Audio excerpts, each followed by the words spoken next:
ಕರ್ನಾಟಕದಲ್ಲಿ ಈಗ ಭೀಕರವಾಗಿ ಬರದ ಪರಿಸ್ಥಿತಿ ನಿರ್ಮಾಣವಾಗಿದೆ. ಎಲ್ಲ ಕಡೆಯೂ ಕೂಡ ಹೇಗಿದೆ ಪರಿಸ್ಥಿತಿ ಅನ್ನೋದು ನಿಮಗೆಲ್ಲ ಗೊತ್ತಿದೆ. ಅದರ ಮಧ್ಯದಲ್ಲಿ ನಮ್ಮ ರೈತರಿಗೆ ಬೆಳೆಗಳಿಗೆ ನೀರನ್ನು ಹರಿಸದೆ ಬೆಳೆಗಳೆಲ್ಲ ಹೊರಟೋಗ್ಬಿಟ್ಟಿದೆ. ಹೌದಪ್ಪ, ನೀರಿಲ್ಲ ಬಿಡು ಆಯಿತು ಅಂತ ಹೇಳ್ಬಿಟ್ಟು ಬೆಳೆಗಳು ಹಾಳಾದರೂ ಚಿಂತೆ ಇಲ್ಲ. ನಮ್ಮ ರೈತರು ಅದಕ್ಕೂ ಕೂಡ ತ್ಯಾಗ ಮಾಡ್ಕೊಂಡ್ಬಿಟ್ರು. ಕೇಳಿದರು, ನೀರು ಕೊಡ್ರಿ, ನಮ್ಮ ಬೆಳೆಗಳು ಹೋಗ್ತಾ ಇವೆ, ಒಣಗಿ ಹೋಗ್ತಾ ಇವೆ ಅಂತ ಹೇಳಿ. ಇಲ್ಲ ಮೊದಲು ಕುಡಿಯೋದಕ್ಕೆ ನೀರಿನ ಆದ್ಯತೆ ಅಂತ ಅಂದರು. ಪಾಪ ಬೆಳೆಗಳೆಲ್ಲ ಹೊರಟೋಗ್ಬಿಟ್ವು. ಈಗ ತಮಿಳುನಾಡಿನವರು ತಮ್ಮ ಬೆಳೆಗಳಿಗೆ ನೀರು ಬೇಕು, ನಮಗೆ ನೀರು ಕೊಡಿ ಅಂತ ಕೇಳಿದ್ದಾರೆ. CWRC ಅವರು ಬಿಟ್ಟು ನೀರು ಕೊಡಿ ಅಂತ ಹೇಳ್ತಾ ಇದ್ದಾರೆ. ನಮ್ಮ ರೈತರು ಇನ್ಮೇಲೆ ಕೇಳಬೇಕಾಗಿರೋದು CWRCಗೇನೆ, CWMAಗೆ ಕೇಳಬೇಕಾಗಿದೆ. ಕಾರಣ ನಮ್ಮ ಬೆಳೆಗಳಿಗೂ ನೀರು ಬೇಕು, ನಮ್ಮ ಬೆಳೆಗಳನ್ನು ನಾವ್ಯಾಕೆ ಹಾಳು ಮಾಡ್ಕೊಳ್ಬೇಕು ಅಂತ ಅಲ್ವಾ? ನಮ್ಮ ಬೆಳೆಗಳನ್ನು ಹಾಳು ಮಾಡ್ಕೊಂಡ್ಬಿಟ್ಟು ತಮಿಳುನಾಡಲ್ಲಿ ಮಾತ್ರ ಬೆಳೆ ಬೆಳ್ಕೊಳ್ಳೋಕ್ಕೆ ನೀರು ಬಿಡೋದಾದರೆ ನಮ್ಮ ರೈತರು ಏನ್ರಿ ಪಾಪ ಮಾಡಿದ್ದಾರೆ? ಏನು ಮಾಡಿದ್ದಾರೆ? ಎಲ್ಲ ತ್ಯಾಗ ಮಾಡ್ಕೊಂಡು ಕೂತ್ಕೋಬೇಕಾ? ಇಲ್ಲಿ ರಾಜ್ಯ ಸರ್ಕಾರ ನಿರ್ಧಾರವನ್ನು ತೆಗೆದುಕೊಡ್ದು. ಇನ್ಮೇಲೆ ನಮ್ಮ ರೈತರು ಬೆಳೆಗಳಿಗೆ ನೀರು ಬೇಕು ಅಂದರೆ ನೇರವಾಗಿ CWRC ಹತ್ರನೇ ಕೇಳಬೇಕು, ಕೊಡದೇ ಇದ್ರೆ ನಾವು ಕೇಳಬೇಕು. ಸೊ ಇದ್ರ ಬಗ್ಗೆ ಒಂದು ಡೀಟೇಲ್ ಇದೆ. ಈಗ ಬಂದೆಲ್ಲ ಮಾಡೋಕ್ಕೆ ನೀವು ಮುಂದಾಗಿದ್ದಾರೆ. ಕರ್ನಾಟಕ ಬಂದ್ ಮಾಡೋದ್ರಿಂದ ಏನು ಪ್ರಯೋಜನ ಇಲ್ಲ. ತಮಿಳುನಾಡಿಗೆ ಬಿಸಿ ಮುಟ್ಟೋದಿಲ್ಲ, ನಮ್ಮವರಿಗೆ ಬಿಸಿ ಮುಟ್ಟುತ್ತೆ ಅಷ್ಟೇ. ನೋಡಿ ಸುದ್ದಿಯನ್ನು. ಕಾವೇರಿದ ಕಿಚ್ಚು ಸಿಡಿದೆದ್ದ ಕರವೇ ಸಂಘಟನೆ. ನಾಳೆಯೇ ಕರ್ನಾಟಕ ಬಂದ್ ದಿನಾಂಕ ಘೋಷಣೆ. ವಾಟಾಳ್ ನೇತೃತ್ವದಲ್ಲಿ ಅಖಂಡ ಕರ್ನಾಟಕ ಬಂದ್. ಭೀಕರ ಬರ. ಕರ್ನಾಟಕದಲ್ಲಿ ನಮಗೆ ಕುಡಿಯೋಕು ನೀರಿಲ್ಲ, ಅಂಥದ್ರಲ್ಲಿ ತಮಿಳುನಾಡಿಗೆ ಬೆಳೆಗೆ ನೀರು ಹರಿಸಬೇಕಂತೆ. ಕಾವೇರಿ ನೀರು ನಿರ್ವಹಣಾ ಸಮಿತಿ ಶಿಫಾರಸು ಕನ್ನಡಿಗರನ್ನ ರೊಚ್ಚಿಗೆಬ್ಬಿಸಿದೆ. ಕನ್ನಡಿಗರ ತಾಳ್ಮೆ ಕಟ್ಟೆ ಒಡೆದಿದೆ. ಜೀವಜಲ ಕಾವೇರಿ ನೀರಿಗಾಗಿ ಅಖಂಡ ಕರ್ನಾಟಕ ಬಂದ್ಗೆ ಕನ್ನಡ ಪರ ಸಂಘಟನೆಗಳು ಸಜ್ಜಾಗಿವೆ. ಆ ಮೂಲಕ ತಮಿಳುನಾಡಿಗೆ ನೀರು ಹರಿಸಿದ್ರೆ ಹುಷಾರೆಂಬ ಎಚ್ಚರಿಕೆ ಸಂದೇಶ ರವಾನಿಸಲು ಅಣಿಯಾಗಿವೆ. ಕಾವೇರಿ ನದಿ ನೀರು ಹಂಚಿಕೆ ವಿಚಾರದಲ್ಲಿ ಕನ್ನಡಿಗರಿಗೆ ಪದೇ ಪದೇ ಅನ್ಯಾಯ ಆಗ್ತಿದೆ. ಇದರಿಂದ ಕೆರಳಿದ ಕನ್ನಡ ಸಂಘಟನೆಗಳು ಬೆಂಗಳೂರಿನಲ್ಲಿ ಉಗ್ರ ಪ್ರತಿಭಟನೆ ನಡೆಸಿದ್ದು, ಹೋರಾಟದ ಕಿಚ್ಚು ಇಡೀ ರಾಜ್ಯಕ್ಕೆ ವ್ಯಾಪಿಸುವ ಸಾಧ್ಯತೆ ದಟ್ಟವಾಗಿದೆ. ಅಖಂಡ ಕರ್ನಾಟಕ ಬಂದ್ಗೆ ಕನ್ನಡ ಪರ ಸಂಘಟನೆಗಳು ರೂಪುರೇಷೆ ರೂಪಿಸುತ್ತಿವೆ. ಕರ್ನಾಟಕ ಬಂದ್ಗೆ ಸಂಬಂಧಿಸಿದಂತೆ ನಾಳೆ ಕನ್ನಡ ಪರ ಸಂಘಟನೆಗಳು ಸಭೆ ಸೇರಲಿದ್ದು, ಕರ್ನಾಟಕ ಬಂದ್ ದಿನಾಂಕ ಫಿಕ್ಸ್ ಮಾಡಲಿವೆ. ಕಾವೇರಿಯ ವಿಚಾರದಲ್ಲಿ ಕನ್ನಡಿಗರಿಗೆ ಪದೇ ಪದೇ ಅನ್ಯಾಯವಾಗ್ತಾ ಇರೋದು ಕನ್ನಡಿಗರನ್ನ ಕೆರಳಿಸುವಂತೆ ಮಾಡಿದೆ. ನಿನ್ನೆ ಪ್ರತಿಭಟನೆ ಕೂಡ ಬೆಂಗಳೂರಿನಲ್ಲಿ ಉಗ್ರ ಸ್ವರೂಪಕ್ಕೆ ಹೋಗಿದ್ವು. ಅಖಂಡ ಕರ್ನಾಟಕಕ್ಕೆ ಕಾವೇರಿಯ ಕಿಚ್ಚು ಹಬ್ತಾ ಇದೆ. ಇದರ ಮಧ್ಯೆ ಈಗ ಕನ್ನಡ ಸಂಘಟನೆಗಳು ಇನ್ನಷ್ಟು ಕಿಚ್ಚನ್ನ ಮೂಡಿಸೋದಕ್ಕೆ ಕರ್ನಾಟಕ ಬಂದ್ಗೆ ಕರೆ ಕೊಡಲು ನಿರ್ಣಯವನ್ನ ಮಾಡಿದ್ದಾರೆ. ನಾಳೆ ಕನ್ನಡ ಪರ ಸಂಘಟನೆಗಳು ಸಭೆಯನ್ನ ನಡೆಸಿ ಬಂದ್ ದಿನಾಂಕವನ್ನ ಘೋಷಿಸಲಿದ್ದಾರೆ. ತಮಿಳುನಾಡಿಗೆ ನೀರು ಬಿಟ್ಟರೆ ಕರ್ನಾಟಕ ಬಂದ್. CWRC ಶಿಫಾರಸಿಗೆ ಕನ್ನಡ ಸಂಘಟನೆ ಕೆಂಡ. ಆಗಸ್ಟ್ 8 ಅಥವಾ ಆಗಸ್ಟ್ 13ಕ್ಕೆ ಬಂದ್ಗೆ ಪ್ಲಾನ್. ತಮಿಳುನಾಡಿಗೆ ನೀರು ಹರಿಸುವ CWRC ಶಿಫಾರಸಿಗೆ ಕನ್ನಡ ಸಂಘಟನೆಗಳು ಕೆರಳಿ ಕೆಂಡವಾಗಿವೆ. ನಾಳೆ ಬೆಳಗ್ಗೆ 11 ಗಂಟೆಗೆ ಕರ್ನಾಟಕ ಬಂದ್ಗೆ ಸಂಬಂಧಿಸಿದಂತೆ ಸಭೆ ನಡೆಸಲಾಗುತ್ತದೆ. ಈ ಸಭೆಯಲ್ಲಿ ಎಲ್ಲಾ ಕನ್ನಡ ಪರ ಸಂಘಟನೆ, ಓಲಾ ಊಬರ್ ಸಂಘಟನೆಗಳು, ಆಟೋ ಸಂಘಟನೆ, ರೈತ ಸಂಘಟನೆ, ಕಾರ್ಮಿಕ ಸಂಘಟನೆ ಸೇರಿದಂತೆ ಎಲ್ಲಾ ಸಂಘಟನೆಗಳು ಭಾಗಿಯಾಗುವ ಸಾಧ್ಯತೆ ಇದೆ. ಈಗಾಗಲೇ ಬಂದ್ಗೆ 2 ದಿನಗಳನ್ನ ಫೈನಲ್ ಮಾಡಲಾಗಿದೆ.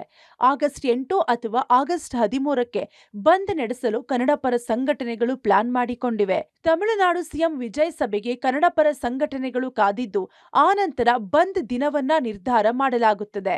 ಇವತ್ತು ಸಂಜೆ ಕಾವೇರಿ ನೀರಾವರಿ ನಿಯಂತ್ರಣ ಮಂಡಳಿಯ ಸಭೆ ನಂತರ ಮುಖ್ಯಮಂತ್ರಿಗಳು ನೀರ್ ಬಿಡಲ್ಲ ಅಂತ ಹೇಳಿದ್ದಾರೆ. ನೀರ್ ಬಿಟ್ರೆ ಬಂದ್ ಖಂಡಿತವಾಗಲು. ನೀರ್ ಬಿಟ್ಟಿಲ್ಲ, ಕನ್ನಡಿಗರ ಪರವಾಗಿ ಇದ್ದಾರೆ, ಕರ್ನಾಟಕದ ಪರವಾಗಿ ಇದ್ದಾರೆ, ಯಾವುದೇ ಕಾರಣಕ್ಕೂ ಅಧಿಕಾರ ತ್ಯಾಗಕ್ಕೆ ಸಿದ್ಧವಾಗಿದ್ದಾರೆ ಅಂತ ಹೇಳಿದ್ರೆ ಮುಖ್ಯಮಂತ್ರಿಗಳ ಜೊತೆಗೆ ಇರ್ತೀವಿ.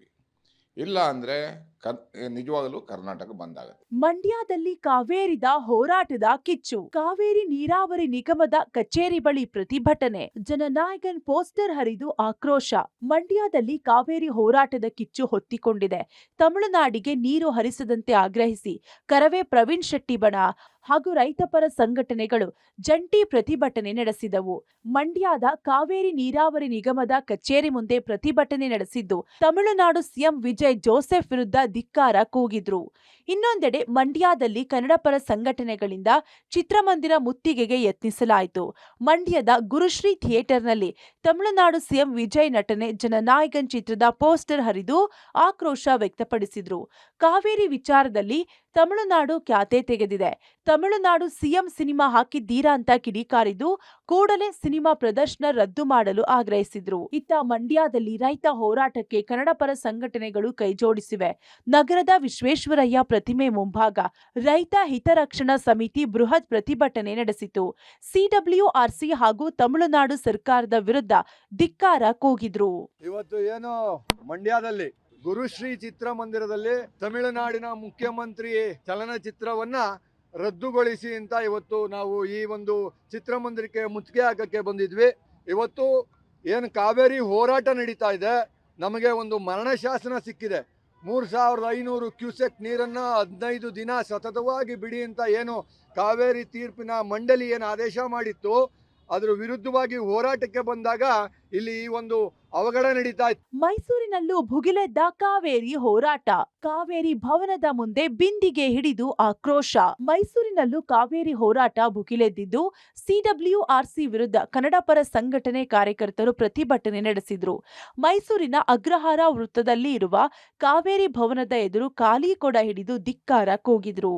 ಕಾವೇರಿ ನೀರಿನ ವಿಚಾರದಲ್ಲಿ ಇವತ್ತು ಕೂಡ ಮೈಸೂರಿನಲ್ಲಿ ಪ್ರತಿಭಟನೆಗಳು ಮುಂದುವರೆದಿದ್ದಾವೆ. ಕನ್ನಡಪರ ಸಂಘಟನೆಗಳು ಇವತ್ತು ಕೂಡ ಬೀದಿಗೆ ಇಳಿದು ಯಾವುದೇ ಕಾರಣಕ್ಕೂ ಕೂಡ ಕಾವೇರಿ ನೀರನ್ನು ತಮಿಳುನಾಡಿಗೆ ಹರಿಸಬಾರದು ಅನ್ನುವಂತಹ ಆಗ್ರಹವನ್ನು ಕೂಡ ಮಾಡಿದ್ದಾರೆ. ಚಾಮರಾಜನಗರದಲ್ಲಿ ಮುಂದುವರಿದ ಕಾವೇರಿ ಕಿಚ್ಚು. ಕರವೇ ಪ್ರವೀಣ್ ಶೆಟ್ಟಿ ಬಣದಿಂದ ತೀವ್ರ ಪ್ರತಿಭಟನೆ. ಇನ್ನು ಗಡಿ ಜಿಲ್ಲೆ ಚಾಮರಾಜನಗರದಲ್ಲೂ ಕಾವೇರಿ ಕಿಚ್ಚು ಹೊತ್ತಿಕೊಂಡಿದೆ.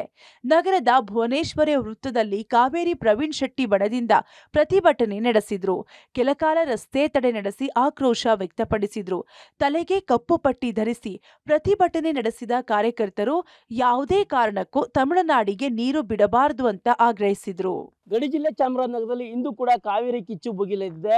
ಇಂದು ಕರವೇ ಪ್ರವೀಣ್ ಶೆಟ್ಟಿ ಬಣದ ಕಾರ್ಯಕರ್ತರು ಒಂದು ನಗರದ ಭುವನೇಶ್ವರ ವೃತ್ತದಲ್ಲಿ ಕೆಲ ಕಾಲ ರಸ್ತೆ ತಡೆ ನಡೆಸೋದ್ರ ಮೂಲಕವಾಗಿ ರಾಜ್ಯ ಸರ್ಕಾರ ಹಾಗೂ ಸಿಡಬ್ಲ್ಯೂಆರ್ಸಿ ವಿರುದ್ಧ ಒಂದು ಆಕ್ರೋಶವನ್ನು ಹೊರಹಾಕಿರ್ತಕ್ಕಂಥದ್ದು. ಯಾವುದೇ ಕಾರಣಕ್ಕೂ ಕಾವೇರಿ ನೀರನ್ನು ಬಿಡಬಾರ್ದು, ಒಂದು ವೇಳೆ ಕಾವೇರಿಯನ್ನು ನೀರನ್ನು ಬಿಟ್ಟರೆ ಉಗ್ರವಾದಂಥ ಒಂದು ಹೋರಾಟವನ್ನು ಮಾಡ್ತೀವಿ ಅನ್ನೋ ಒಂದು ಎಚ್ಚರಿಕೆ ಸಂದೇಶವನ್ನು ಕೂಡ ರವಾನಿಸ್ತಕ್ಕಂಥ ಒಂದು ಕೆಲಸ ಮಾಡಿದರು. ಮತ್ತು ತಲೆಗೆ ಕಪ್ಪು ಪಟ್ಟಿ ಧರಿಸೋದ್ರ ಮೂಲಕವಾಗಿ ಧಿಕ್ಕಾರಗಳನ್ನು ಕೂಗಿ ಒಂದು ತಮ್ಮದೇ ಆದಂಥ ಒಂದು ಆಕ್ರೋಶವನ್ನು ಕೂಡ ಹೊರಹಾಕಿರ್ತಕ್ಕಂಥದ್ದು. ಬರದ ಸಮಯದಲ್ಲಿ ನೀರು ಹರಿಸಬಾರದು. ಕಾವೇರಿ ಹೋರಾಟದ ಮಧ್ಯೆ ಕ್ಯಾಬಿನೆಟ್ ಸಂಕಟ. ಕಾಂಗ್ರೆಸ್ ನಡೆ ವಿರುದ್ಧ ಬಿಜೆಪಿಗರ ಅಸಮಾಧಾನ. ರಾಜ್ಯದಲ್ಲಿ ಬರದ ಮಧ್ಯೆ ತಮಿಳುನಾಡಿಗೆ ನೀರು ಹರಿಸುವಂತೆ ಸಿಡಬ್ಲ್ಯೂಆರ್ಸಿ ಶಿಫಾರಸು ಮಾಡಿದೆ. ಇಂಥ ಪರಿಸ್ಥಿತಿಯಲ್ಲಿ ನೀರು ಹರಿಸದೆ ಪರಿಸ್ಥಿತಿ ಬಗ್ಗೆ ಕಾವೇರಿ ನೀರು ನಿರ್ವಹಣಾ ಪ್ರಾಧಿಕಾರಕ್ಕೆ ಮನವರಿಕೆ ಮಾಡಿಕೊಡಬೇಕು ಅಂತ ಬಿಜೆಪಿ ಸಂಸದ ಗೋವಿಂದ ಕಾರಜೋಳ ಆಗ್ರಹಿಸಿದ್ರು. ಇನ್ನೊಂದೆಡೆ ದೆಹಲಿಯಲ್ಲಿ ಪ್ರತಿಕ್ರಿಯೆ ನೀಡಿರುವ ಬಿಜೆಪಿ ಸಂಸದ ಕೋಟಾ ಶ್ರೀನಿವಾಸ್ ಪೂಜಾರಿ ಸಿಎಂ ಡಿಕೆಶಿ ನಡೆ ವಿರುದ್ಧ ಅಸಮಾಧಾನ ವ್ಯಕ್ತಪಡಿಸಿದ್ರು. ಬರದ ಮಧ್ಯೆ ಕಾವೇರಿ ವಿವಾದ ಭುಗಿಲೆದ್ದಿದ್ದು ಇಂಥ ಸಂದರ್ಭದಲ್ಲಿ ಸಿಎಂ ಡಿಕೆಶಿ ದೆಹಲಿಯಲ್ಲಿ ಕುಳಿತುಕೊಂಡ್ರೆ ಹೇಗೆ ಎಂದು ಪ್ರಶ್ನೆ ಮಾಡಿದ್ರು. KWRC ಅವರು 3500 ಕ್ಯೂಸೆಕ್ಸ್ ಅನ್ನ ಪ್ರತಿನಿತ್ಯ ತಮಿಳುನಾಡಿಗೆ ಹರಿಸಬೇಕು ಅಂತ ಹೇಳಿದ. ಈ ಸಂಕಷ್ಟದ ಸಂದರ್ಭದಲ್ಲಿ, ಬರ ಇದ್ದಂಥ ಸಂದರ್ಭದಲ್ಲಿ, ಕಾವೇರಿ ನದಿಗೆ ಇನ್ಫ್ಲೋ ಇಲ್ಲದಂಥ ಸಂದರ್ಭದಲ್ಲಿ ಕುಡಿ ನೀರಿನ ಸಮಸ್ಯೆಯನ್ನು ನಾವು ಎದುರಿಸ್ತಾ ಇದ್ದೀವಿ. ಈ ಸಂದರ್ಭದಲ್ಲಿ ತಮಿಳುನಾಡಿಗೆ ನೀರು ಹರಿಸ್ತಕ್ಕಂಥದ್ದನ್ನ ಉಚಿತ ಅಲ್ಲ. ಕರ್ನಾಟಕ ರಾಜ್ಯದಲ್ಲಿ ತೀವ್ರವಾದಂತಹ ಬರಗಾಲ ಇದೆ, ಮತ್ತೊಂದು ಕಡೆ ಅತಿವೃಷ್ಟಿ ಇದೆ. ಸಾಮಾನ್ಯ ಬಡವರು ಕೆಲವು ಗ್ರಾಮಾಂತರ ಪ್ರದೇಶದಲ್ಲಿ ಕುಡಿಲಿಕ್ಕೆ ನೀರಿಲ್ಲದೆ ಜಾನುವಾರುಗಳನ್ನು ಸಾಕಲಿಕ್ಕಾಗದೆ ಗೂಳೆ ಹೋಗುವಂತ ಪರಿಸ್ಥಿತಿಗಳು ನಿರ್ಮಾಣ ಆದದನ್ನು ನಾವು ಕಣ್ಣಾರೆ ನೋಡ್ತಾ ಇದ್ದೇವೆ. ಇಂತಹ ಪರಿಸ್ಥಿತಿಯಲ್ಲಿ ಕಾವೇರಿ ಜಲವಿವಾದದಿಂದಾಗಿ ಗೊಂದಲ ಹುಟ್ಟಾಕಿದೆ ಮಂಡ್ಯದ ಕಡೆ. ಮಾನ್ಯ ಮುಖ್ಯಮಂತ್ರಿಗಳು ಮತ್ತು ಡಿಕೆಶಿ ಅವರು ಮತ್ತು ಅವರ ಇಡೀ ತಂಡ ಹೆಚ್ಚು ಕಡಿಮೆ 5-6 ದಿವಸಗಳಿಂದ ದೆಹಲಿಯಲ್ಲಿ ಬಿಡುಬಿಟ್ಟಿದೆ. ಒಟ್ಟಿನಲ್ಲಿ ಕಾವೇರಿ ನೀರು ಹರಿಸುವ ಶಿಫಾರಸಿನ ವಿರುದ್ಧ ಸಮರಕ್ಕೆ ಕನ್ನಡಪರ ಸಂಘಟನೆಗಳು ಸಜ್ಜಾಗಿವೆ. ರೈತರ ಪರ ಧ್ವನಿಯಾಗಿ ಹೋರಾಟಕ್ಕೆ ಸಜ್ಜಾಗಿದೆ. Bureau report, public TV.